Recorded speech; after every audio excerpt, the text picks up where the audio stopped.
Hey, closet busters, come on and gather around. It's time once again to kick down those closet doors of life.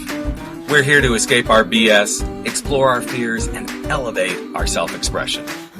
I'm your host, Rick Clemens, bold move expert and coming out coach, and I'm going to take you to the party, the pulpit, the wake, and back to the party of living your life uncloseted. So come on, grab hold of yourself and get ready to step out, step up, and step into living your truth as we explore more stories, tips, and tricks for living your life uncloseted. Now let's get to the show. Hey, Life Uncloseted family. It is time once again for us to step out of those closets, make our bold moves, and be exactly who we are. And today, you know what? Sometimes those bold truths come from the mouths of babes and children. And sometimes those mouths of babes and children are older children who finally discover the truth of who someone is. And I can tell you, as a guy who came out at age 36, when my children were old enough to really understand everything, there were a lot of truths I started, really coming clean with my kids. And because I have two daughters myself, today's guest really spoke to me. Her name is Cenedella. And what I love about what she's done in her forthcoming memoir is she's talking about herself and her daughter's truth, her own being the daughter of a man who really came out of the closet in an era when this wasn't what was acceptable. It was right at the beginning of the HIV/AIDS epidemic, and there was so much that transpired, so much healing and movement that came through her relationship with her father. And I thought, what better kind of story to have than something that shows some gratitude, some thankfulness, some challenges, and all of this stuff as we enter into the Thanksgiving season. So Stephanie, I feel really blessed to have you here today, and I'm so excited to have this conversation with you. So thanks for joining me. Thank you. Thanks for having me. And I'm really thankful, too, to be here and to be able to talk about my family in a really loving and joyful and grateful way. And I think you just hit on something that it can be hard to do that. Because as your families go through these journeys, whether it's coming out of the closet sexually or different things that happen to us in our family dynamics, from cancer to divorces for other reasons to losing family members, sometimes we forget the gratitude piece. But before we can really step into how you came into this space and started to begin to have this new dynamic relationship with your dad, let's kind of roll back. So Dad was married, you had come into the world, and it wasn't really until you were like preteen that things began to come clear to you, right? That's right. So my parents were originally from the Midwest, from Davenport, Iowa, and they found themselves very young with already two children. I'm the youngest of three, and they were living in San Francisco. And it was about the time that I was conceived and born that what I say is my dad was stepping into his authenticity. Mm-hmm. This was in 1965, a very different time. And it was, I think, confusing for everyone, for my mom and my dad. They were, like I said, they were very young. Yep. They already had a family. So they realized that San Francisco was not the place for them if they wanted to continue to sort of grow their family. They moved back to Iowa, but divorce was imminent. And so fast forward then to my early teens, when I was 13. I think before that, I had an inclination that my father was gay. We lived with my mom. We would visit my dad, and my dad had a roommate. Mm-hmm. And a lovely, sweet man. But you sort of know when you know that, he sort of walked in the shadows. He mm-hmm. respectfully gave us space, but he came to the dinner table every night. And so when I was 13, I discovered it. I'm looking for clues, and I'm seeing things in their house, and I realized that he's a gay man. Mm-hmm. But I am living in Davenport, Iowa. He lived about an hour and a half away in Cedar Rapids. I'm living in Davenport, Iowa, and in a church going community, and I don't know what to do with this. I have nowhere to turn. I don't have a community. Yep. And if I say it out loud, it'll really be real. And I don't want it to be real because it's confusing. I don't know what to do with it. And I'm worried about backlash. I'm worried about my friends, my family, my community, and how they would look at me, how they would look at my family. And I loved my dad. He was, if I put that gay piece out of my head and out of my heart, he was my hero. Mm-hmm. And because dads are supposed to be heroes, and he was definitely a hero for me. I mean, he was so fun. He was loving. He was everything that I wanted in a dad until I realized he was gay. Because society didn't make a place for that. Right. So I'm curious, you brought up this piece that, for your parents, San Francisco wasn't the place, and by leaving, divorce was inevitable. So it sounds like your mom knew at that point, or was she unaware, but just there was this divide of, okay, this just isn't working out. So she did know. I don't believe she knew before they moved to San Francisco. Mm-hmm. I think some things happened over the years. There's been very little that we've talked about. My parents were very private. I think just generationally, people were very private. Absolutely. I was raised to respect that, and I still do. But there have been a few conversations that, yes, my dad was dipping his toe in the water. Right. And that felt right for him. And I know he didn't know what to do with that. And so, yes, there was a confrontation. And at that point, I believe she said, she's got these small children, including myself at that point, that I'm literally months old. And they needed to go back to Iowa and try to salvage the life. Yeah. And, this is very common. And I'm sure as you've grown through this and, come to your own space with it, that especially in that era, people didn't know what to do with this stuff. They wouldn't recognize it. They wouldn't talk about it for sure. And even if a spouse, male or female, found out about this, because of the era we lived in, it was, oh, you don't say anything. Now, I know some people get angry and, that sort of stuff. Whereas roll forward to today, and especially I've noticed since I've been doing this work, that people are more vocal. They do talk about it. They sometimes use it as a weapon against the other person, but it is such a different space. And when you roll back to those, that decade, the 70s, 80s, and so on through there, it's not surprising that more people just stayed in. They stayed in the closets because it was so uncomfortable to even talk about it. Well, there was absolutely, positively zero support. Yep. So for me, and this is mapped out in the writing that I've done, I'm telling you, until the last handful of years, I didn't know a soul that was in my position.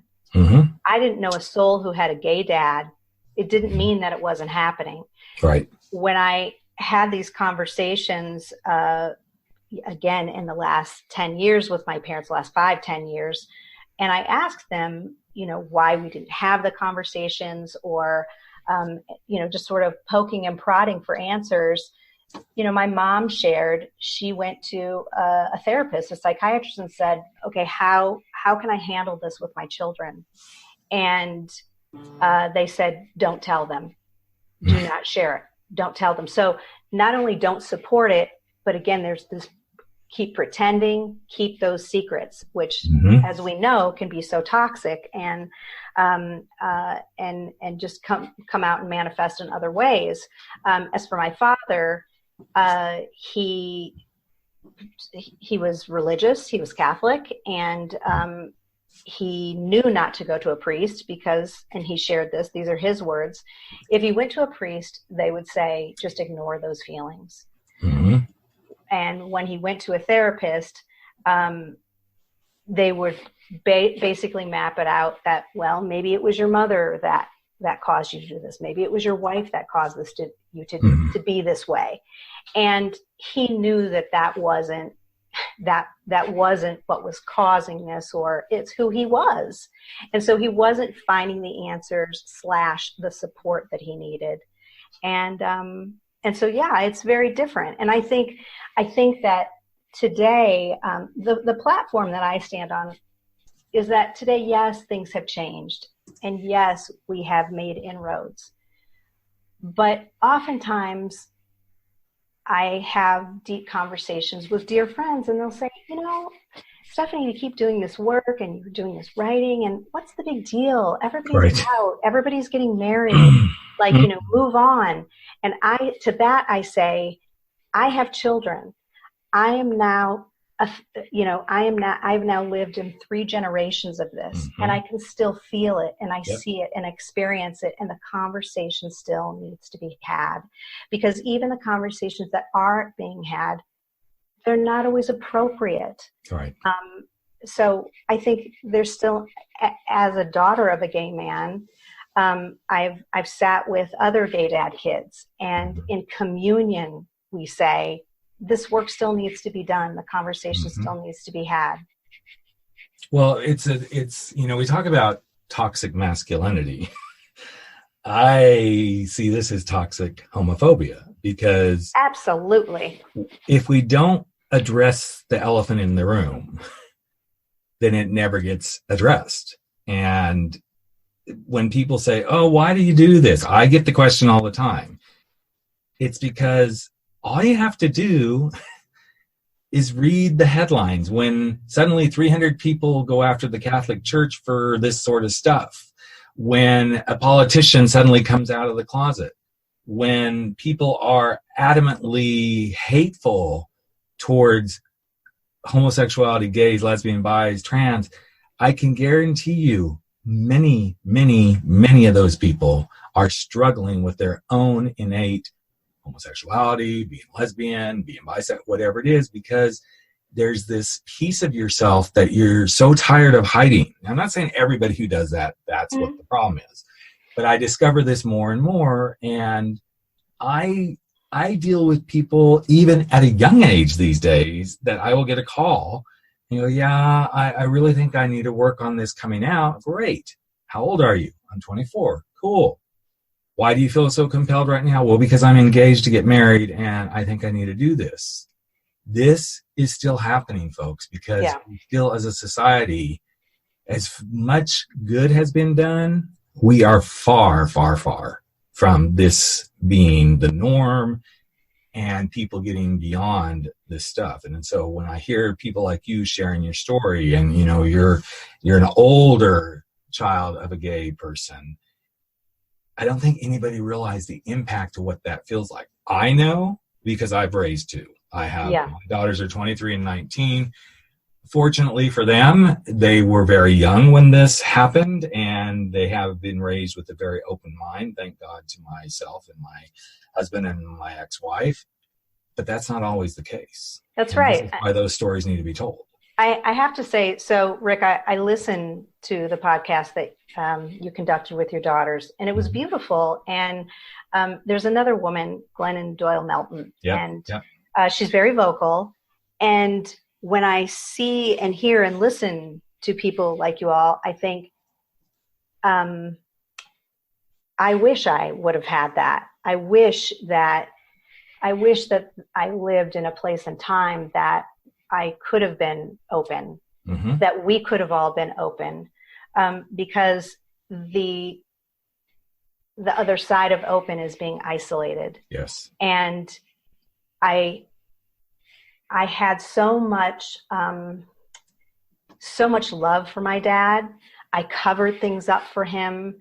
I lived with this responsibility as the child of a gay man, because I didn't want that image to be ruined for him. Yet then the burden, if you will, was put on me. I put it on myself. But it also is about community and about society, and that I had the need to do that. And so therefore, after decades of doing this, I'm not able to transform into the person that I'm supposed to be because I'm constantly trying to cover up in conversations.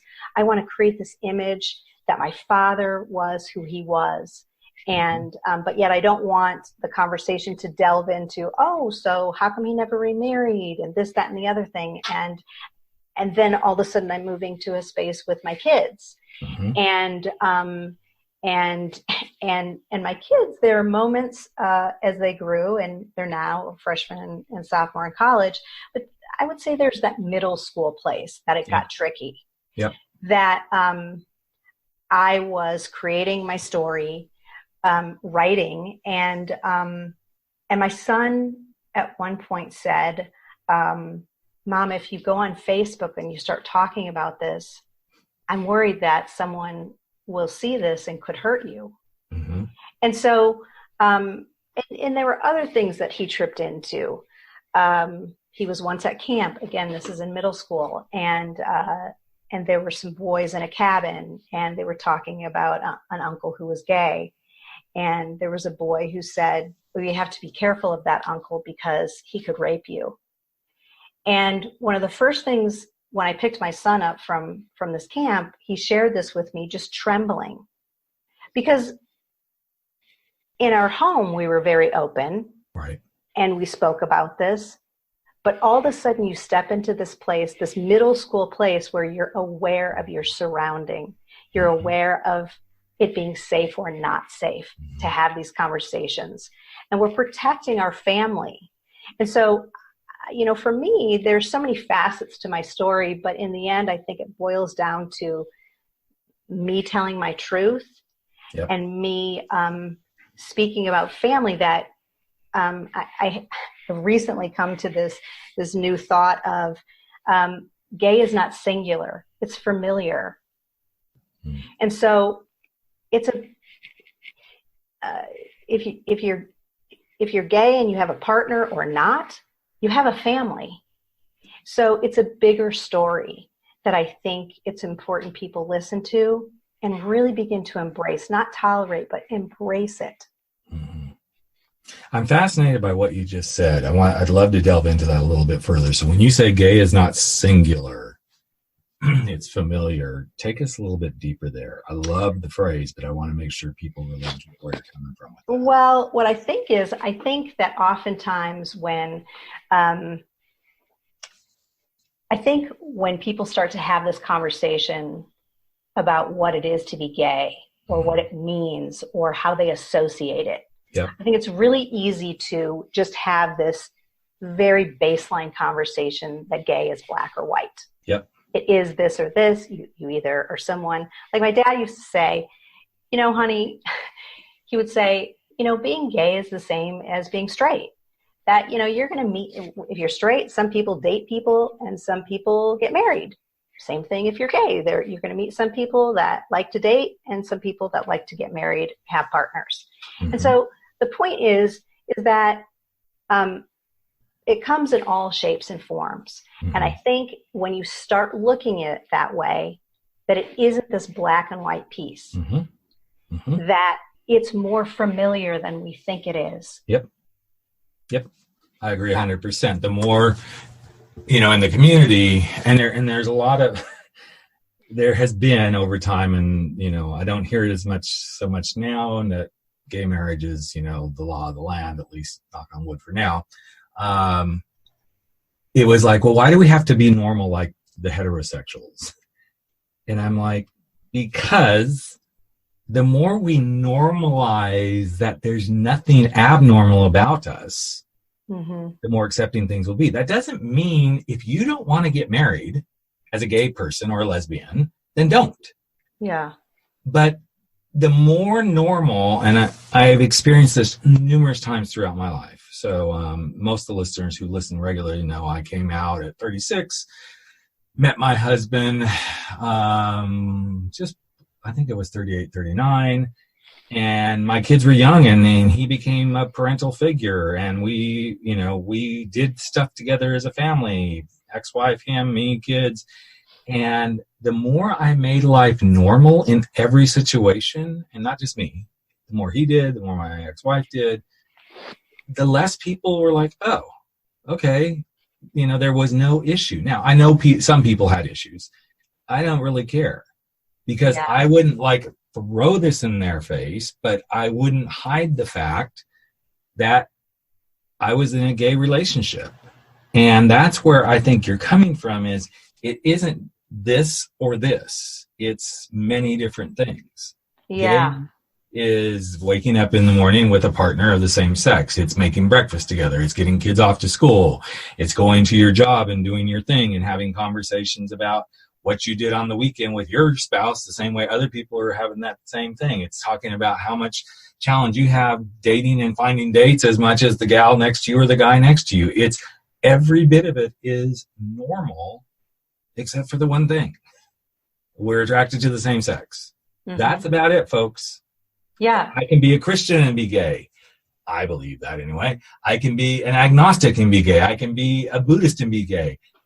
All these things that we try to, I believe you can actually even be Catholic and be gay, because I have some Catholic friends who are like, yeah, I'm gay and I'm still believe in my faith, even if I'm not, accepted in the church. All of this is about what you're bringing up, Stephanie, that it's not some singular focus, which too many people try. Oh, you're gay? Oh, that means you like having sex with men.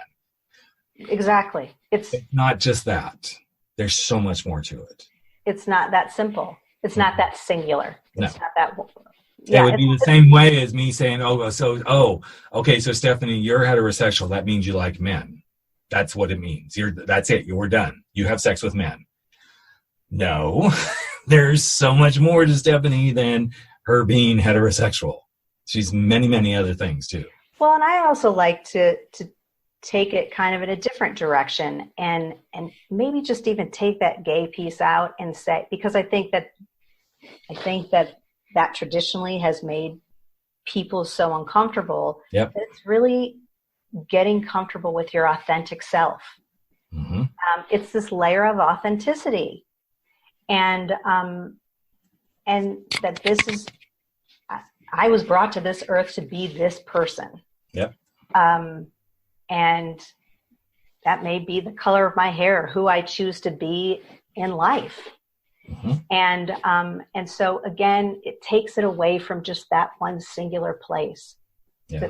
That I'm all, there are many facets to me. Yep. And oh yeah, by the way, I might be gay, or I might be this or that. Exactly. So as the years progressed, I know things began to open up for you. You started to see things, but I also know from what you've shared with me before we got on the podcast that it wasn't really until the last few years that things really began to gel, where you're like, okay, I can express some of this and I can be part of, the bigger conversation. So what was kind of the turning point that really started, and it may not just be one singular turning point either, but what started to really push you forward? So I moved to Colorado. Mm-hmm. I got my kids comfortable from Davenport, Iowa. I lived in Chicago, had a professional life, grew my family, moved to Colorado. And so I got to the span in time when I said, okay, what is next for me? Mm-hmm. And to be honest, Rick, it was a moment where sort of a light bulb went off. And I said, I think I need to start writing and talking about my family, and at least truly making some sense of it. And I think, when I started really growing my family, maybe I've thought about, as my kids got older, I started walking through those steps again through them, mm-hmm. of when I was young. And I didn't want it to be the same for them. I thought, I took very seriously this responsibility of being a mother and raising kids. And the biggest change I could make would be to switch this dynamic of secrecy. And I thought, I initially thought, okay, I was charged to tell this story for my dad. Yeah. And try to stop some of those injustices that I was seeing and feeling all those years. And then of course I felt it for my kids, but in the end, it really was for me that I needed to make sense, and I needed to come out of my own closet of constantly holding tight all of these images and protecting. Because if I didn't do that, I wasn't going to be able to live this life freely. I had given in, I surrendered myself to society. I was letting them create and tell my story. And I just learned to tolerate all those things, the hate, the embarrassment, the belittlement, and found I was impersonating someone other than myself. And so I really needed to tell this story. I went to a class at Iowa City through the Iowa Writers Workshop. And I wasn't a writer by trade or by nature. And I wrote an essay, and I went to this class, and I was scared to death because I could tell, you know, in my life, I had told maybe a handful of people. And as I shared this, my instructor, you know, again, this is in Iowa. And the instructor said, how many people, I want a show of hands, how many people do you think, you know, are embracing the story, that it resonates with them? And is this a communal story? And everyone raised their hand. And I felt in that moment, I had a sense of responsibility that I really had to share this. And I didn't know how I was going to do it. And it's taken me a very long time and many steps to finding community and tribe. But every step I get closer, I'm so empowered, and it's so freeing.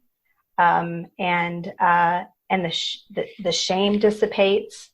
The guilt of holding the secrets for so long dissipates. And I just stand that much taller. I find it very fascinating and beautiful that what you just walked through, Stephanie, is actually an exact mirror of how your father feels and how anybody who's in the closet hiding their truth of sexuality feels.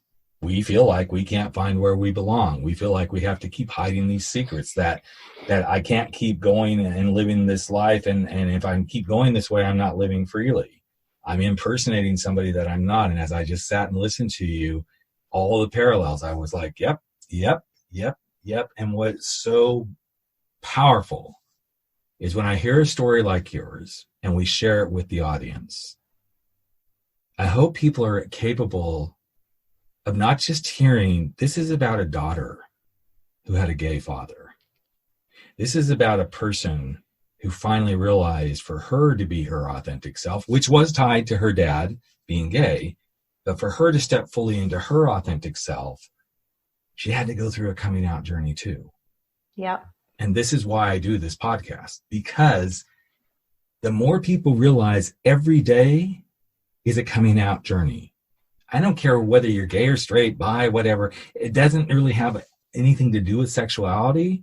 It has to do with, where are you holding your secrets? Where are you allowing other people to keep you back from doing what you were brought to this earth to do and impersonating someone that you really aren't? And I believe this is the power of when we share stories, somebody somewhere. And I'm sure you felt it in that classroom when everybody said they could relate, they could feel the community, they could see that. You got it then. That's when you got it. That's when you felt it. I did. I mean, I was so filled with so many emotions, but I felt supported. I really felt supported. And, you know, beyond that, there was an open mic night and everyone said, you've got to go. And I was terrified. And, but I did it. And on the plane ride home, I was just sort of decompressing and kind of unraveling from everything that had happened. And I was sitting again, sort of in my oneness and in my aloneness. And there was a man that was sitting, I had an aisle seat. He was sitting diagonally. He turned and leaned back and he said, I just want to say to you, I saw you read the other night. And I so appreciate you sharing that. It was really a big deal. And I want to thank you. And it it was continued fuel that I needed to share these stories. Mm-hmm. And I believe because you are, and you continue to push forward, and as you enter into releasing the stories and finding a publisher and everything for the book, that what you're going to find is the more you allow yourself to keep stepping forward and giving yourself that permission to keep going, not only are you healing yourself, in his own way, your father's being healed too, and you're helping to heal the planet. Because again, this is a bigger message than a gay coming out story and a daughter who had a gay father. That's all part of, but this is just the mechanism. This is the mechanism for saying we've all got our shit and we've all got our secrets. And the sooner we come out from those things, the more fully and authentically every one of us can live. Yeah. And when we allow each other that beauty to do that, that planet becomes a much better place, at least in my opinion and perspective. Yeah. So I'm curious, as we get ready to wrap up here, what is the one thing you truly now, and it may not be one thing, but one thing that you can truly value from the experience of knowing you went through this with your father, you connected with him at deeper levels, before he passed on. But what's something you are really thankful for that you got from the experience? It is difficult to distill that in one thing. And it doesn't have to be just one, but something. No, that's for sure. I mean, I think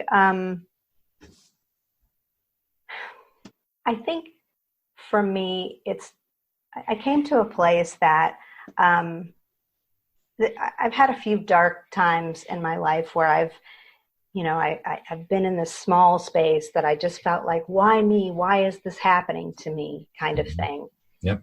And I really think it comes with age and probably wisdom, but I also think digging your way out of that hole that can come sometimes in life, that instead of the why me, I've kind of come to this place that feeling a bit of a chosen one. Mm-hmm. That I've been able to turn things around and look at the gifts that have been given to me, that as I lived through the HIV/AIDS era, and as my father contracted HIV, I was so grateful for the time that I got to spend with him. Mm-hmm. That he responded well to a cocktail of drugs, and he got to be a grandpa, and it has brought a lot of empathy in my life and in my heart, that I look at people differently, very openly, and I get a really strong sense of family and the respect that a family is needed. So it's probably multifaceted, my answer here, but no, but it's beautiful because there is no one thing, and I always find it intriguing when I get asked that question, because we immediately as humans go, okay, well, I got to get to one thing, instead of, well, I'm going to share this with you. And what you just shared was, that you could see yourself digging out of something that then gave you the ability to flip things around, to see that you actually are here for this purpose as a chosen one. And I don't want anybody to think, oh, she thinks she's, that's not what I took away from that at all. It's like, this is something I'm called for and called to do. Yeah. And just the ability to be able to turn things around like that. And everybody has challenges, but I think there are certain things that some of us are given because we're meant to, like, okay, now how do I learn to do this? So that empathy, that openness, that sense of family can be carried forward, not only in your own familial unit, but in the world at large. And I find when people can grasp why they're being given these things, and they can really dip into it, and I'm eating my own dog food right now because there's some stuff that all of us go through, But when I step back and allow myself to go, okay, what am I supposed to be learning from this? How can I flip this around? What is it I'm destined to figure out so that I can then share it? That's when we really get, at least I believe, what our journey here on the earth is all about.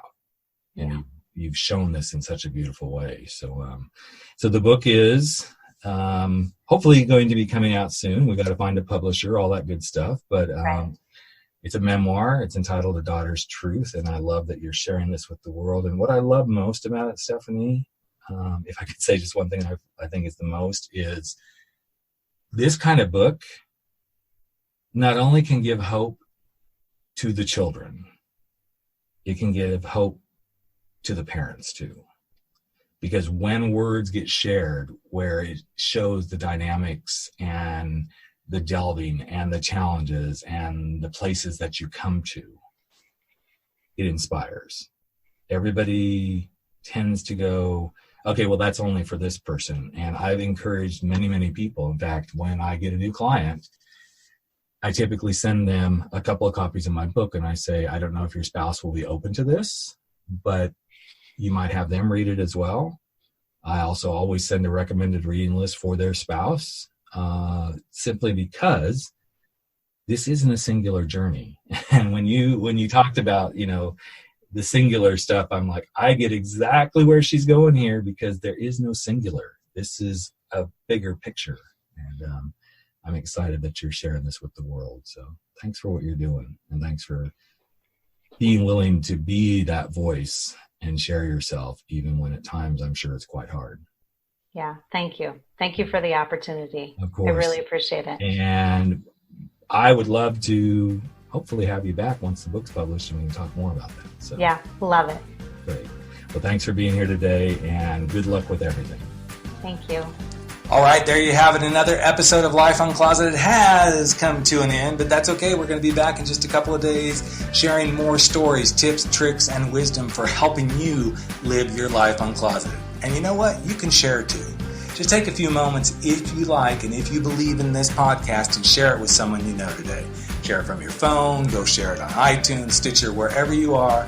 Maybe even give us a rating and review, because you know what? It's all about the planet living their life uncloseted. I'm Rick Clemens, host of the show and the guy who helps you make those big, bold moves. And I hope you never stop stepping out, stepping up, and stepping in to living your life uncloseted. Catch you real soon. Take care, everyone.